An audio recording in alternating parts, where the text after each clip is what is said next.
Tiene su teléfono ahí puesto en Romanos capítulo 11. Ponga capítulo 11. Romanos capítulo 11.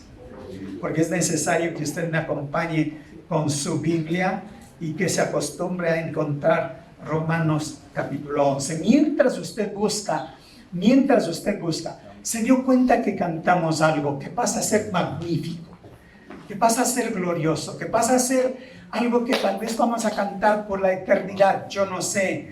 Pero cuando empezó cantando, Santo, Santo, Todopoderoso, a Él sea toda la gloria y la adoración. Con su sangre compró todo. Sí, con su sangre has vencido la muerte por siempre. Santo, Santo. Y al llegar al capítulo 11 de Romanos, yo sé que se van a encontrar con algo. Ustedes quienes, y présteme atención, ustedes quienes no leen comúnmente las Escrituras, si llega Romanos y dicen, no sé qué dice Romanos. La verdad, además que tiene ese título de Romanos que no me atrae tanto para conocer. El otro nombre que lleva el libro de Romanos es el Evangelio. El Evangelio explicado, la salvación explicada, la promesa de Dios cumplida. Y wow, cuando hemos perdido la oportunidad de estar en la palabra y leer de ella, hasta se nos vuelve aburrido. ¿De qué habla esto? ¿De qué habla esto? Y hemos tenido la oportunidad de revisar desde el capítulo 1 y hasta el capítulo 10 de la semana pasada, hasta el capítulo 10. Y yo ya les había compartido. Pablo empieza hablando desde el capítulo 1, empieza hablando a la iglesia de Roma, y la iglesia de Roma estaba conformada por griegos y judíos, y por gente representando al mundo entero de aquel entonces. Y me parece que la iglesia de Roma era una iglesia pensante, porque lo que Pablo escribe en el libro de Romanos es profundo. Es profundo. Y Pablo mismo, él se identifica, y vamos a llegar allá, se identifica como judío. Y por supuesto, su interés y dolor, recuerdan ustedes, de él, por su gente, por sus compatriotas, por su sangre.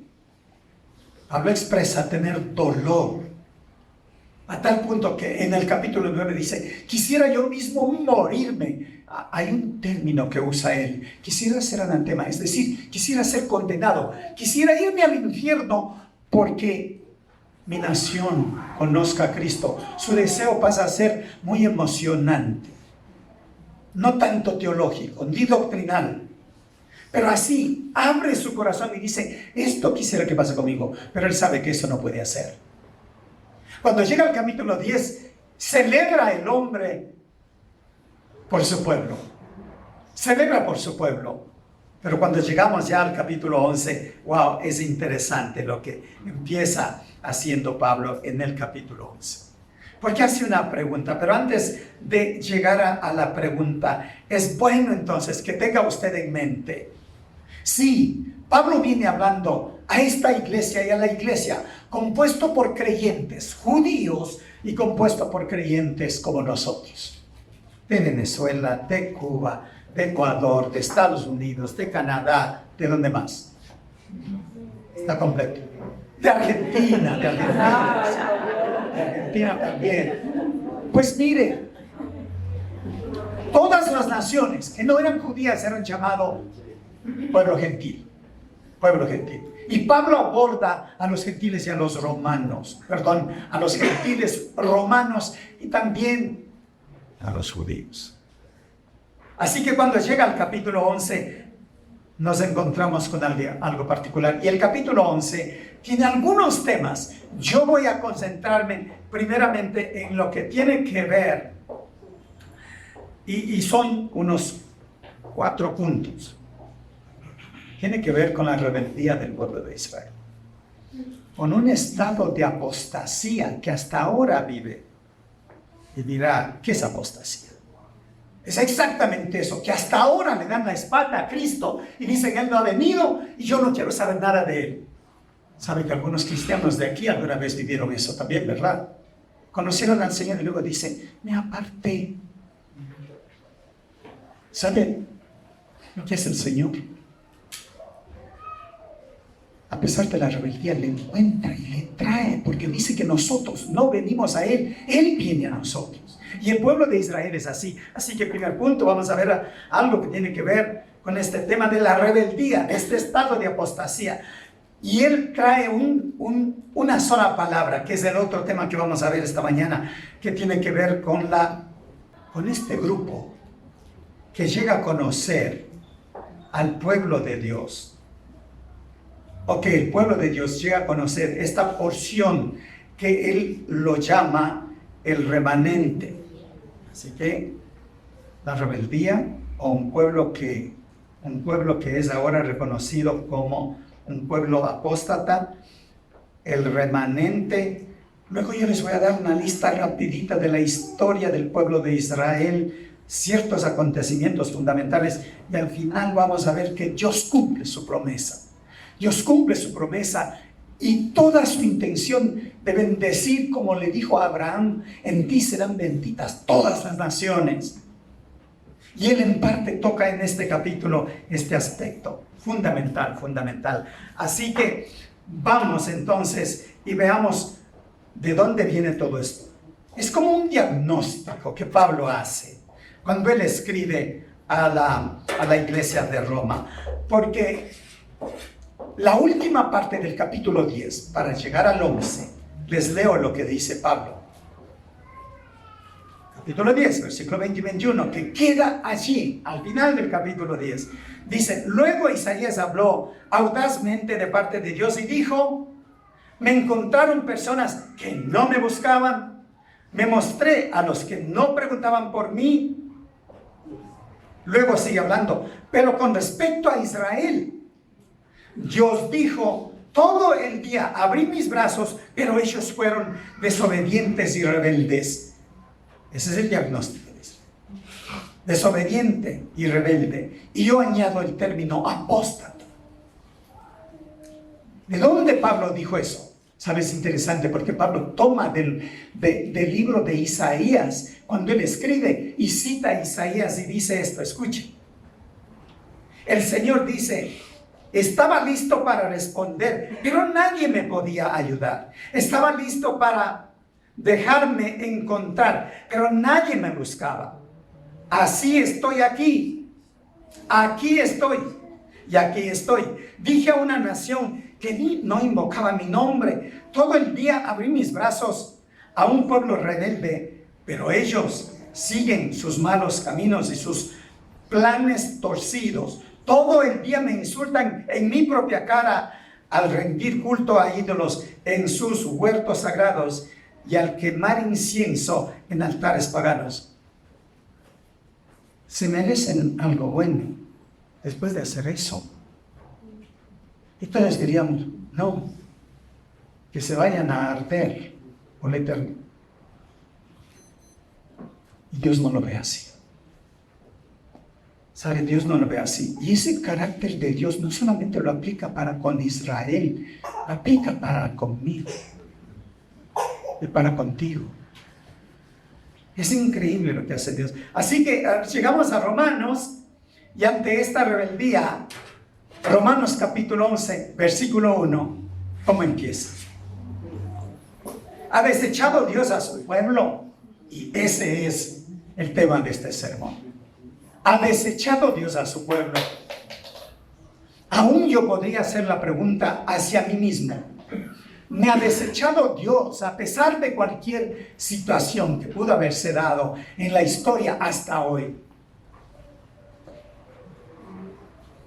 ¿Sabe cuál es la respuesta? Pablo dice, por supuesto que no. Yo mismo soy israelita, descendiente de Abraham y miembro de la tribu de Benjamín. No, Dios no ha rechazado a su pueblo, al cual eligió desde el principio. Ese es nuestro Dios. Cuando Él nos ha llamado, cuando Él nos ha hecho hijos, ¿Sabe? Por eso el tema del bautismo.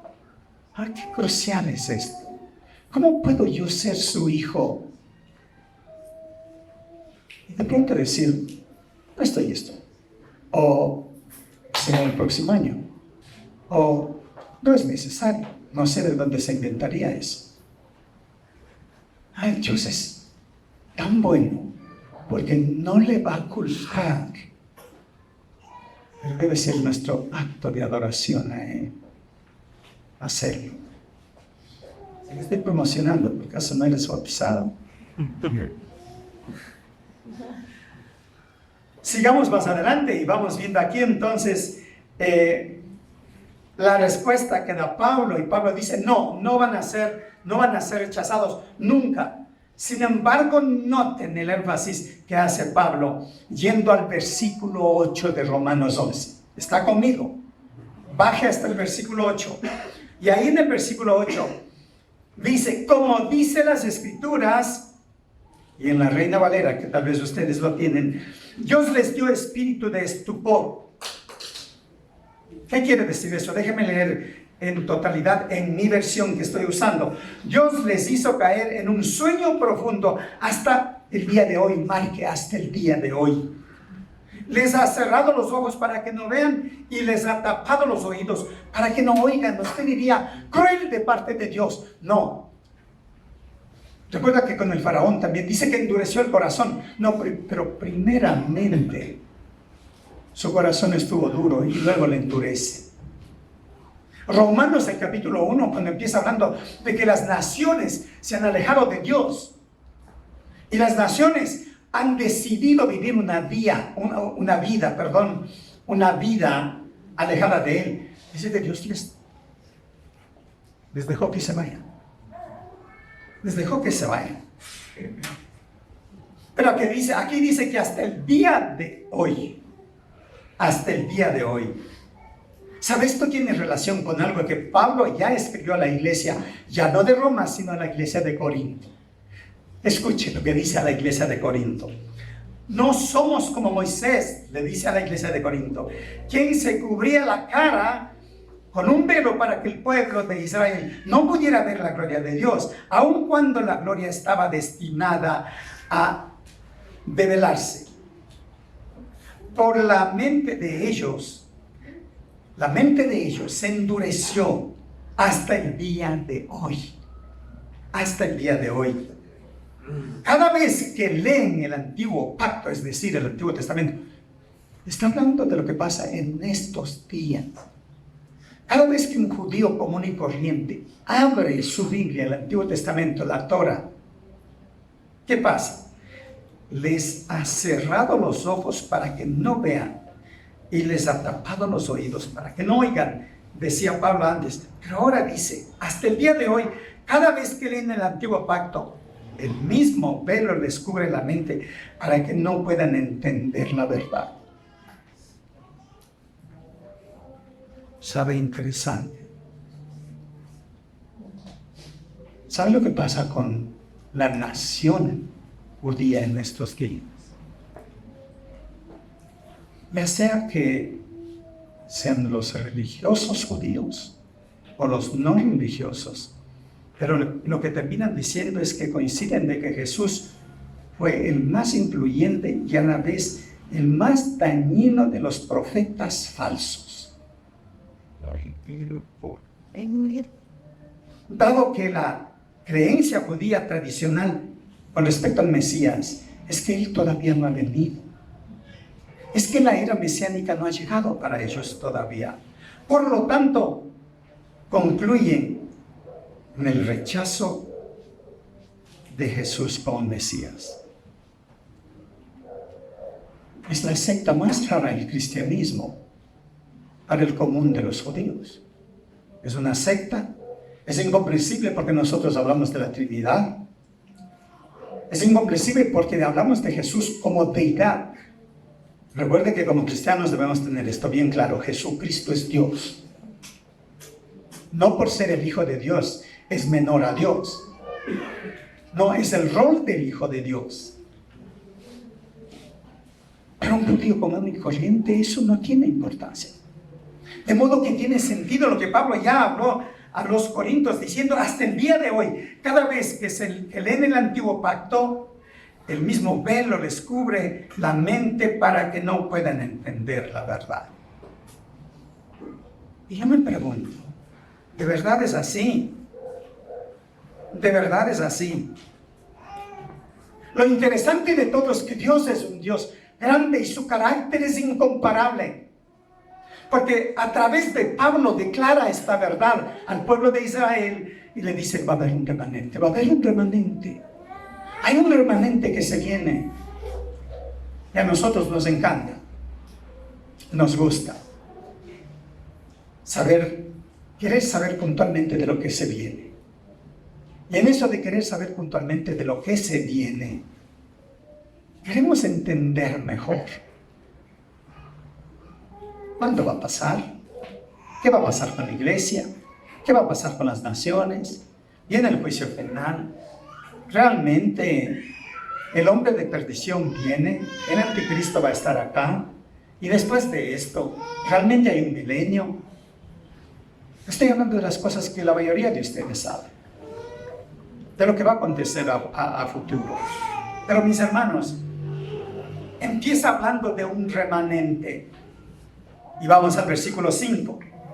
Versículo 5 dice, así también aún en este tiempo ha quedado un remanente por gracia.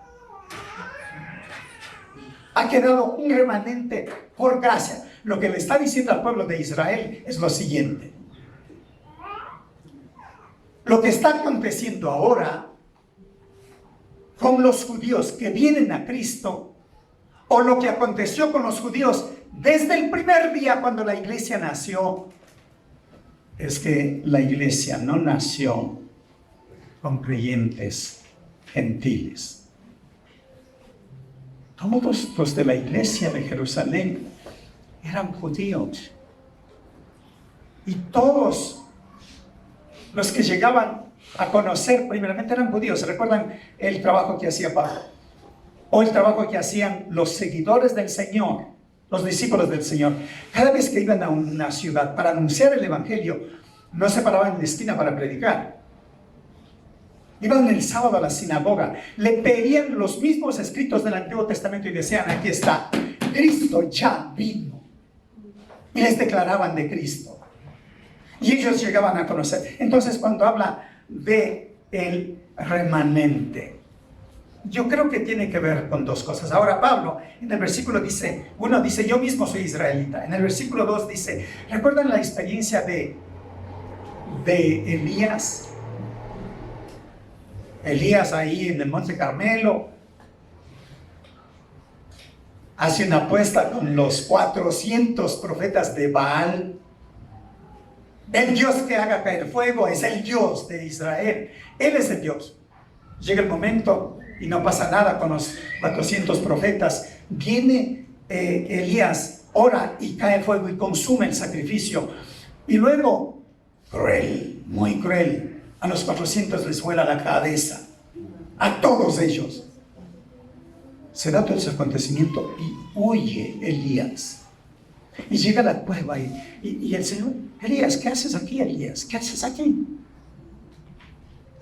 Es que quiere matarme, Israel quiere matarme, porque mataba a todos tus profetas. Y dice, un momento, estás hablando, estás disvariando, Elías. Entonces dice que se ha reservado. ¿Recuerdan? Yo me he reservado, ¿cuántos? 7,000 profetas que no han doblado sus rodillas a Baal. Y ahí esto, ¿sabe? Eso es remanente. Es decir, del 100% aquí hay una porción. Y Dios dice que del 100% de la nación israelita que han dado la espalda a Dios, Dios está levantando un remanente. Y dice que ese remanente no es ni por obras, no, sino por gracia.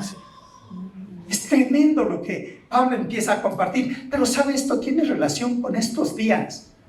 Porque nuestra iglesia debería interesarse, no solamente visitar Israel, pues, para ir y ver las ruinas. Podemos hacer algo para que ellos conozcan a Cristo. empezando por la oración. Pero aquí habla entonces de este remanente y es interesante. Versículos 5 y 6 es donde nos habla acerca del acto de gracia. Como Dios quiso asegurarles que no será por obra, es decir, no será por los sacrificios, no serán por las muchas oraciones, no será por ir y visitar los lugares, no será por volver a la tierra prometida, no, por gracia únicamente. Y es interesante porque en nuestros días, ¿sabe? Hay miles de israelitas cristianos. Hay organizaciones trabajando con el pueblo judío para que conozcan a Cristo. Pero claro, comparado a ese 100% de judíos, la porción que han llegado a conocer a Cristo es tan pequeña, realmente tan pequeña, tan pequeña. Mis hermanos, permítame compartirles en flash datos históricos de Israel. ¿Dónde empieza? Vamos a Génesis capítulo 12. No busque. Vamos a Génesis capítulo 12 y allí ocurre el llamado de Dios a Abraham. Y a Abraham le promete por supuesto bendiciones. Simiente siendo un viejo ya, le promete una tierra, le promete que va a llegar a ser una nación y esa nación va a ser la nación escogida por Dios y le promete que Él será bendición para todas las familias de la tierra. Es decir, Él mismo no iba a ser, pero sabe, su descendencia por la línea donde nacería Jesucristo para bendecir a todas las naciones. Entonces, primeramente, hay eso, el llamado de Dios a Abraham. Pero sabe, después de eso, se conforma la nación y llega un momento crucial. Se divide en dos naciones. En el norte, 10 tribus y en el sur 2. La una se llama Israel y la otra se llama Judá. Y en Segunda de Reyes está toda la historia. Y está lo más cruel, porque se da la deportación de los judíos. Los sirios vienen y se llevan al país del norte y los babilonios vienen y se llevan a los judíos de la nación del sur. Y se van para quedarse casi todo un siglo. 70 años pasan cautivos, regresan y por muchos años no hay profecía. Pero las profecías dadas con respecto a que el Señor vendría, está muy claro de que el Señor volvería. Así que las profecías del Mesías, dadas por Isaías y por muchos otros, son tan claras. Recuerden la profecía de que volvería la nación de Israel otra vez, libre otra vez, para poblar su nación. Pero luego la profecía de que vendría el Hijo de Dios, que nacería de una virgen.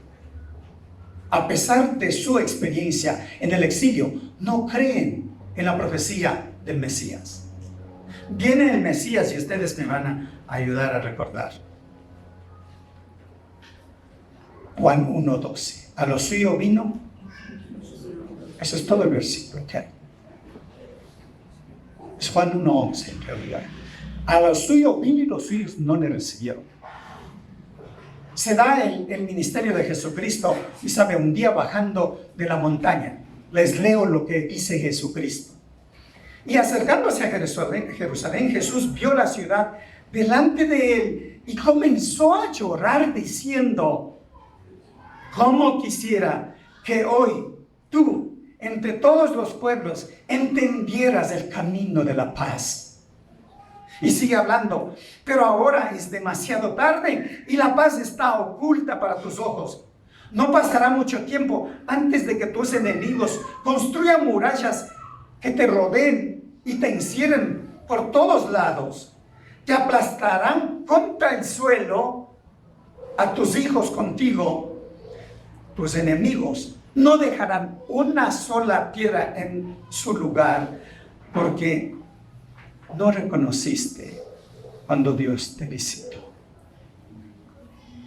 Era lo que estaba diciendo, que la ciudad iba a ser arrasada. La ciudad de Jerusalén, esa ciudad que vio a Jesucristo, que le crucificó a Jesucristo. ¿Cuándo ocurre eso? 70 años después, el emperador de Roma le envía a su hijo Tito, un guerrero, frente al levantamiento que ya se daba en Jerusalén por liberarse de la opresión de los romanos. Viene en 5 meses de asedio, de cerrar las murallas. Entra y se da la peor muerte del siglo. ¿Saben qué es lo que pasa a partir de eso? Se quedan sin territorio, pierden su identidad. Desde entonces emigran hacia el norte, a Europa. Poblan Rusia, Alemania, toda Europa, la parte norte de África y muchos aún hacia el Asia. ¿Hasta cuándo? ¿Hasta cuándo? Hasta la Segunda Guerra Mundial. Y será algo tan cruel. 7 millones de judíos son muertos en el Holocausto. Este pueblo que dejó de ser pueblo de Dios, que perdió su nación, pierde su identidad, y ahora hay una masacre terrible. No queda allí. Porque el 14 de mayo de 1948, ¿sabe lo que hace las Naciones Unidas? Después de toda esa masacre, es decir, apenas 3 años, porque hasta el 1945 la Segunda Guerra Mundial, en 1948, las Naciones Unidas declaran la independencia y se crea el nuevo Estado de Israel.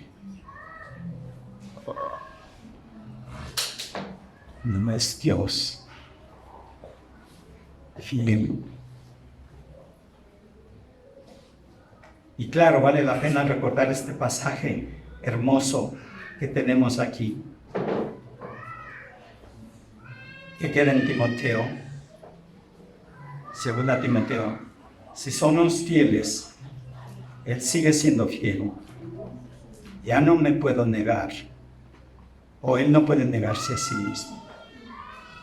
Si sabe cuán fiel es Dios, y ese carácter de Dios con su pueblo es el mismo carácter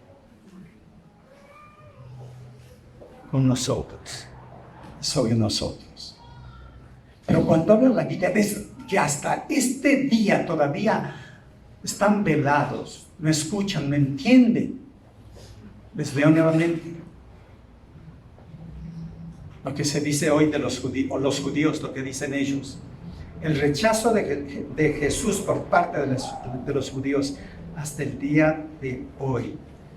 Se considera a Jesús como el más influyente y el más dañino de todos los falsos profetas de su historia. Por lo tanto, creen que la era mesiánica no ha llegado y no creen en Él como el Mesías, y mucho menos que le consideren la deidad que es para nosotros. Él es parte de la Trinidad. Qué complicado para el pueblo judío entender todo eso y creer que esto es así, es tremendo. Vamos hasta el versículo 11. ¿Está allí conmigo? Vamos al versículo 11, y allí en el versículo 11, ¿qué es lo que dice? ¿Lo tiene? Versículo 11. El versículo 11 dice: ¿acaso el pueblo de Dios tropezó y cayó sin posibilidad de recuperarse? Y su versión puede decir algo diferente. De ninguna manera, dice Pablo. Es decir, todo lo que ha pasado con Israel hasta este día ante Dios es una caída, pero es una caída con posibilidad de recuperarse. O sea, esa es la bendición más grande, que el mismo israelita no entiende. Esta declaración de Pablo es inmenso, es hermoso en realidad, Lo trágico es que hasta este día el rechazo sigue todavía. Cuando Dios estableció que la nación de Israel es su pueblo escogido, también le dijo que sería luz para las naciones, pero no ha sido luz para las naciones hasta este día. Y entonces se da este tema del celo profundo, de lo que ocurre aquí. Y vamos a Romanos, capítulo 11 y el versículo 12. Vamos al versículo 12. Y su transgresión es la riqueza del mundo, y su defección la riqueza de los gentiles. ¿Cuánto más su plena restauración? No dice mucho, pero dice profundidades. Le repito, si su transgresión es la riqueza del mundo, es decir, todo lo que ha hecho, pasa a ser la oportunidad para el mundo.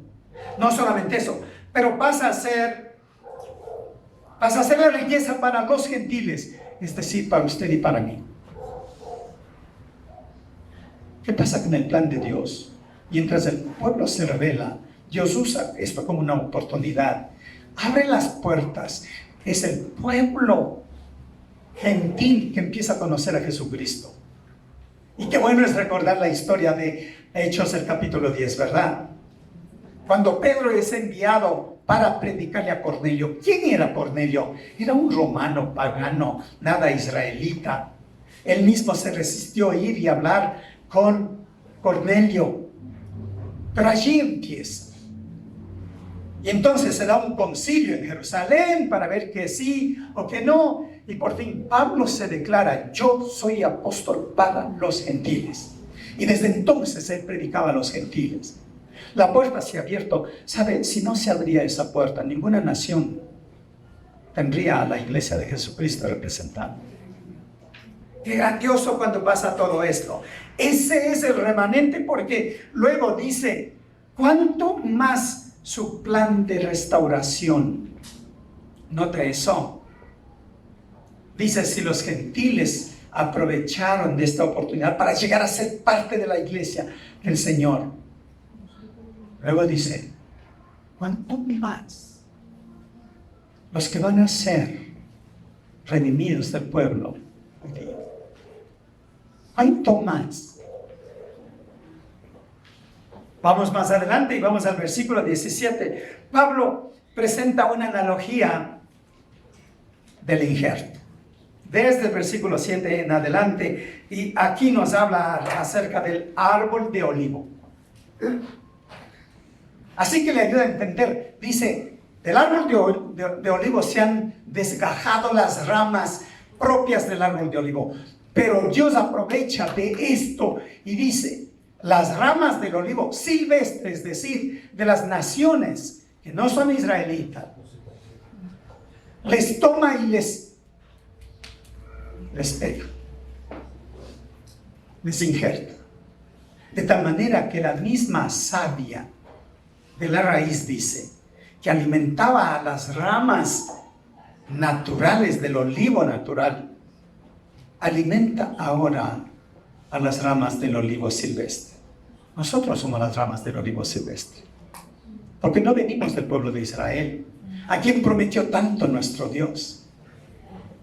Entonces, si bien es cierto, Pablo habla a los israelitas aquí para decirles: miren de lo que se han perdido, pero a la vez hay un remanente, a la vez hay una oportunidad.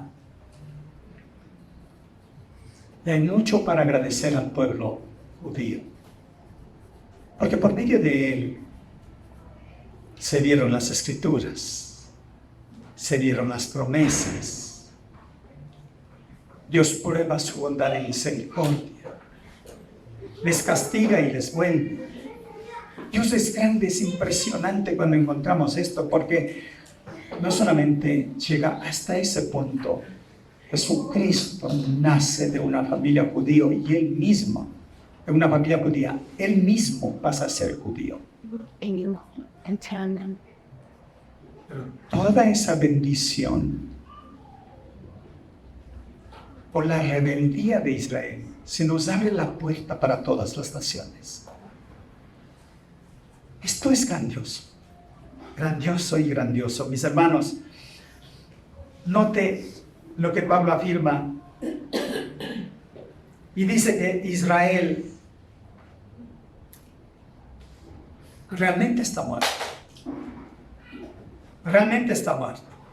Y me gusta considerando lo que encontramos en Ezequiel, que tiene relación con el versículo 15 del capítulo 11. Pero yo les llevo a Ezequiel cuando Dios habla con Ezequiel y les lleva a un valle de huesos secos. Y le pregunta a Ezequiel, ¿volverán estos huesos a tener vida? Pobrecito Ezequiel. ¿Qué diría Ezequiel? ¿Y qué es lo que dijo? No sé, Señor, tú lo sabes. Yo no sé nada. Esa pregunta es demasiado grande para mí. Y sigue este momento de revelación. Y de pronto hay un bullicio. Y los huesos empiezan a juntarse. Y de pronto la carne se junta. Y llegan a ser personas vivientes. ¿Qué estaba diciendo Dios a Ezequiel? Este pueblo que ha dado la espalda a Dios mismo, va a haber un remanente. Y Dios va a bendecir. Dios va a bendecir a Israel. Pero mis hermanos, vamos al versículo 26. Versículo 26. ¿Qué dice el versículo 26? Y luego, todo Israel será salvo como está escrito. A ver, cuando encuentra esto que dice, todo Israel será salvo, es que todo Israel será salvo. Algunos dicen, momentico, no es que todo Israel va a ser salvo, empezando desde el principio de la historia, los que ya murieron, porque hay algunas enseñanzas un poco cuestionables, o bastante cuestionables. No habla de que Israel, el total, desde que empezó la historia y hasta cuando se termina la historia, que todos serán salvos. Luego, la otra postura, está diciendo aquí que todos serán salvos. Pues en algún momento en la historia, el 100% de la nación será salva. Tampoco. Porque Dios no habría hablado del remanente. Porque el remanente habla de una porción del total. Entonces, cuando encontramos todo Israel será salvo, cuidado con ir diciendo, pero aquí dice todo. De modo que, bueno, los israelitas tranquilos hagan fiesta ahora, vivan como quieran. ¿Por qué? Porque al final todos van a ser salvos. No dice eso. No dice eso. Vamos avanzando y vamos a ver si vamos terminando acerca de Israel. Entonces, que no todo Israel será salvo. La estrategia de nuestro Dios es crucial, es crucial. Y hay que hacer una aclaración aquí, tipo teológica, ¿no? Porque muchos enseñan que ahora hay dos pueblos. El pueblo de Dios del pasado y un nuevo pueblo, la iglesia. Y no hay tal cosa. No hay una afirmación de eso. La iglesia tampoco es el reemplazo de Israel. En algunos casos se ha venido enseñando. No, para nada. Para nada. Vamos al final del capítulo y vamos al versículo 33. ¿Estamos allí? Versículo 33. Porque algunos de ustedes están con sueño acá. Porque para mí también me resulta complicado entender todo lo que está diciendo aquí. Pero Pablo me salva de hacer una conclusión personal. Noten la conclusión de Pablo. ¿Qué es lo que dice? Oh profundidad de las riquezas, de la sabiduría y la ciencia de Dios, cuán insondables son tus juicios e inescrutables sus caminos. Puedo decir entonces, no discutamos con Dios. No me des con punto y coma todo para yo entender. Sin embargo, todo lo que yo entiendo, yo debo ser obediente con eso. No debo ensimismarme para decir, es que quiero saber todo. Todo lo que tú conoces del Señor es suficiente para entender que su gracia es infinita. Cuando pienso en mi situación, y les invito a considerar, cuando considera su situación, Dios es misericordioso y Él es soberano. Lo que ha hecho con el pueblo no israelita, es decir, con nosotros, y lo que está haciendo con el pueblo judío,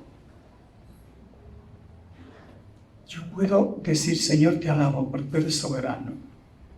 Muchas cosas no tienen sentido para mí, pero tú eres bueno. Pero más bien, traigamos la reflexión íntimamente, cada uno a su persona. ¿Merezco ser tu hijo? ¿Merezco tu gracia?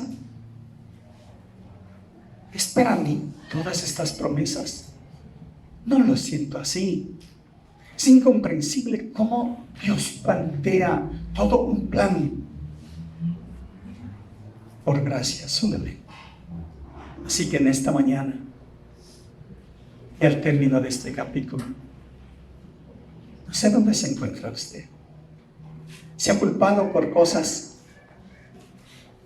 Yo no sé si Dios de aquí me saque. Si Dios de aquí me perdone. Es bueno mirar el rostro y mirar cuán bueno es nuestro Dios. Soberano y lleno de gracia. Así que este es otro día nuevo para nosotros. Podemos decirle a nuestro Dios, gracias por las oportunidades. Gracias por abrirnos la puerta para ser tu pueblo, para ser tus hijos. ¿Qué tal si alguien, quien esté aquí, me está diciendo o se está diciendo, yo creo que no tengo esa experiencia aún? Dios me ha invitado a ser su hijo. No creo. Pero ¿qué tal si esta mañana Dios le ha hablado así? Yo le invito a que haga esa oración personal, de confesión, de arrepentimiento. Y déjese abrazar por Dios. Déjese abrazar por el Señor. Deje que su gracia sea derramada en usted. Oremos juntos. Querido Dios, cuántas gracias te damos por este privilegio inmenso, por habernos llamado a ser tus hijos. Gracias, gracias. Si en este momento alguien de nosotros aún tiene en su corazón eso de que yo no soy aún bendecido de esa manera. Si Dios ha tocado tu corazón, este es un momento personal, íntimo entre tú y el Señor, y dilo a Él: me arrepiento de mis pecados. He esperado tanto, pero en esta mañana yo te doy mi vida, mi corazón, doy mi ser, te doy mi futuro, te doy mi todo. Quiero que seas el Señor de mi vida. Encomiendo en tus manos. Aquí empieza una nueva historia para mí. Señor, tú dirige mi vida. Y gracias por tu gracia. Señor, como iglesia igual, cuánto hemos hecho y aún queda mucho por hacer. Y Señor, permítenos ser obedientes para tu honra y tu gloria, Señor. En el nombre de Jesús queremos honrarte. Amén y amén.